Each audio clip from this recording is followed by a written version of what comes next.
الحمد لله نحمده ونستعينه ونستغفره ونؤمن به ونتوكل عليه ونعوذ بالله من شرور أنفسنا ومن سيئات أعمالنا من يهده الله فلا مضل له ومن يضلله فلا هادي له ونشهد أن لا إله إلا الله وحده لا شريك له ونشهد أن محمدا عبده ورسوله أما بعد فأعوذ بالله من الشيطان الرجيم بسم الله الرحمن الرحيم ولا تقولوا لمن يقتل في سبيل الله أموات بل أحياء ولكن لا تشعرون وقال تعالى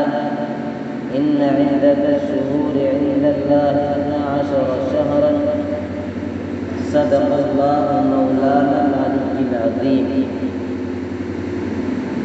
حضرات مکرم و معزز مصلیان جامع مسجد، عزیز بچوں، نوجوانوں، بزرگوں، یہ مہینہ جو چل رہا ہے محرم الحرام کا مہینہ ہے، جو حرمت کے 4 مہینوں میں سے ایک مہینہ ہے۔ اللہ کے رسول صلی اللہ علیہ وسلم نے اس مہینے کی بڑی فضیلت بیان فرمائی ہے۔ رمضان المبارک کے مہینے کے روزے کے بعد اگر کسی مہینے کی روزے کی سب سے بڑی فضیلت ہے تو یوم عاشورہ کا روزہ ہے۔ حضرت ابن عباس رضی اللہ تعالی عنہ سے روایت ہے، وہ فرماتے ہیں کہ اللہ کے رسول صلی اللہ علیہ وسلم نے ارشاد فرمایا کہ جو شخص یوم عاشورہ کا روزہ رکھے گا، یعنی 10 محرم الحرام کو روزہ رکھے گا، تو اس کو 1000 شہیدوں کا ثواب اور 1000 حج کا ثواب اللہ رب العزت عنایت فرمائے۔ آپ اندازہ لگائیے کہ یوم عاشورہ کا روزہ کتنی فضیلت اور برکت والا ہے، آپ اندازہ نہیں لگا سکتے۔ اللہ کے رسول صلی اللہ علیہ وسلم نے ایک طرف اس کی فضیلت بیان فرمائی، لیکن ہم اس کے برخلاف پہنچے اور کچھ رسومات و بدعات ہم نے اس مہینے کے اندر داخل کر دی۔ آج جو یہ کہنے والے ہم رسول اکرم صلی اللہ علیہ وسلم کے دیوانے ہیں، ہم شریعت مطہرہ کے ماننے والے ہیں، میں انہیں سے معلوم کرتا ہوں اللہ کے رسول صلی اللہ علیہ وسلم کی کوئی حدیث مبارکہ مجھے دکھاؤ کہ صحابہ کرام نے یا تابعین نے یوم عاشورہ کے دن سینہ پیٹا ہو، تلوار زنی کی ہو، یا کسی صحابہ نے یا تابعین نے آگ کے شعلے بچھا کر ان پر چلے ہو۔ کوئی دکھا سکتا ہے تو آ کر کے دکھانا، اس دن کی فضیلت کو آگے لے کر کے چلتے ہیں۔ اللہ کے رسول صلی اللہ علیہ وسلم کی روایت حضرت ابو ہریرہ رضی اللہ تعالیٰ عنہ فرماتے ہیں، اللہ کے رسول صلی اللہ علیہ وسلم نے فرمایا اگر کوئی شخص یوم عاشورہ کا روزہ رکھتا ہے، اللہ رب العزت اس کو 1000 حج کا ثواب عطا فرماتے ہیں اور 1000 شہیدوں کا ثواب عطا فرماتے ہیں۔ اسی پر بس نہیں کیا بلکہ اس سے آگے بڑھ کر کے حضرت ابو ہریرہ رضی اللہ تعالیٰ عنہ بیان کرتے ہیں اگر کوئی اس دن یتیم کے سر پر ہاتھ رکھتا ہے تو اللہ رب العزت اس ہاتھ کے نیچے جتنے بال آتے ہیں اللہ رب العزت جنت کے اندر اس کے اتنے درجات کو بلند کرتا ہے۔ اندازہ نہیں لگا سکتے، لیکن آج ہماری نظروں سے تمام چیزیں اوجھل ہو چکی ہیں۔ صرف اگر ہمیں یاد ہے تو میدان کربلا کے مواقعات جو آج کل سوشل میڈیا پر وائرل ہو رہے ہیں، میں اپنے نوجوانوں سے خاص کر کے مخاطب ہوں۔ وہ نوجوان جو میدان کربلا کے واقعات کو سنتے ہیں، یہ من گھڑت واقعات رٹے لگا کر کے اپنے دورے سے بیان کرنے شروع کر دیے، آنکھوں سے آنسو جاری کر دیے۔ میں پوچھنا چاہتا ہوں کہ جگر گوشہ حضرت امام حسین رضی اللہ تعالیٰ عنہ میدان کربلا میں جہاد کرنے کے لیے گئے تھے، اگر کوئی ثابت کر سکتا ہے تو دکھاؤ مجھے لا کر کے کہ حضرت امام حسین رضی اللہ تعالیٰ عنہ جہاد کرنے کے لیے گئے تھے۔ بلکہ واقعہ ایسا نہیں ہے، حضرت معاویہ رضی اللہ تعالیٰ عنہ کے انتقال کے بعد ان کے صاحبزادے یزید کی تخت سلطنت پر بیٹھ چکے ہیں۔ یزید نے اعلان کیا ہے کہ اب میرے ہاتھوں پر لوگ بیعت کریں گے، لیکن کوفہ والوں نے، عراق والوں نے خط لکھ کر کے حضرت امام حسین رضی اللہ تعالیٰ عنہ کے لیے مدینہ منورہ کی طرف روانہ کر دیے۔ حضرت امام حسین رضی اللہ تعالیٰ عنہ ان خطوات کو پڑھتے گئے خطوات جمع کرتے گئے۔ تاریخ کے اندر لکھا ہے تقریباً 1200 خط حضرت امام حسین رضی اللہ تعالیٰ عنہ کے پاس جمع ہوئے۔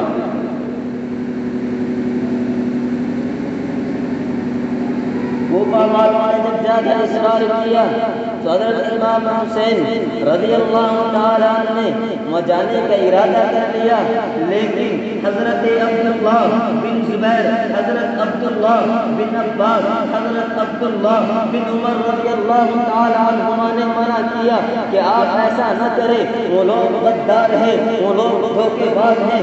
اب سے پہلے بھی آپ کے والد ماجد حضرت علی رضی اللہ تعالیٰ عنہ کے ساتھ غداری کی ہے، غداری کر کے حضرت علی رضی اللہ تعالیٰ عنہ کو قتل کیا ہے، آپ مانا جائے۔ لیکن امام حسین رضی اللہ تعالیٰ عنہ نے کہا کہ نہیں، میرے پاس بہت سارے خطوات ہیں اور لوگوں نے اس میں لکھا ہے، فلاں نے لکھا ہے، آپ آ جائیے، ہم آپ کے ہاتھ پر بیعت کر لیں گے، آپ کی بات کو تسلیم کریں گے، ہم یزید کے ہاتھ پر بیعت نہیں دیں گے۔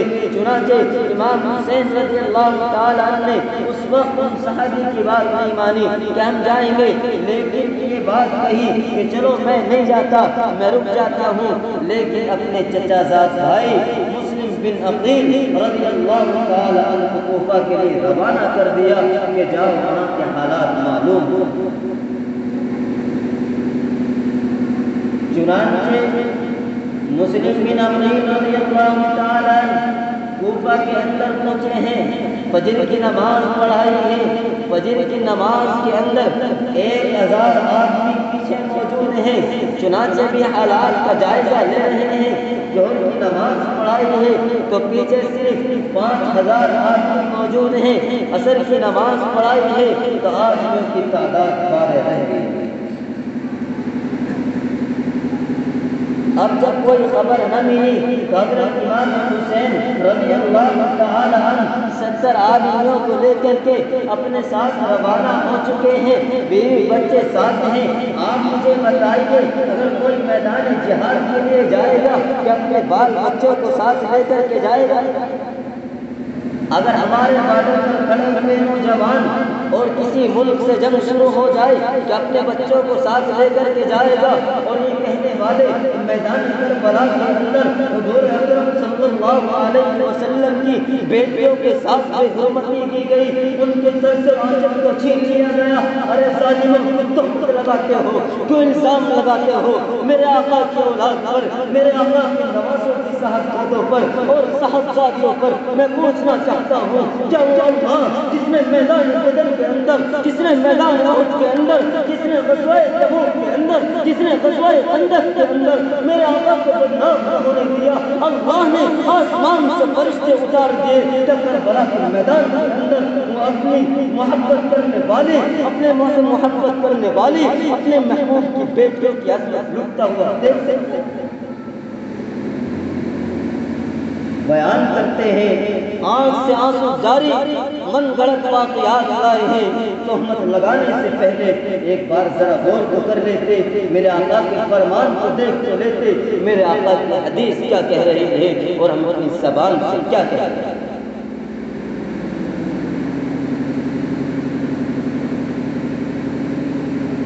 چنانچہ حضرت امام حسین رضی اللہ تعالیٰ عنہ مدینہ المنورہ سے پہلے مکے کا سفر کیا ہے۔ آپ مجھے بتائیے، آپ مدینہ المنورہ کے اندر ہیں، جب آپ جہاد کرنے کے لیے نکلے ہیں تو پھر مکہ المکرمہ کیوں گئے ہیں؟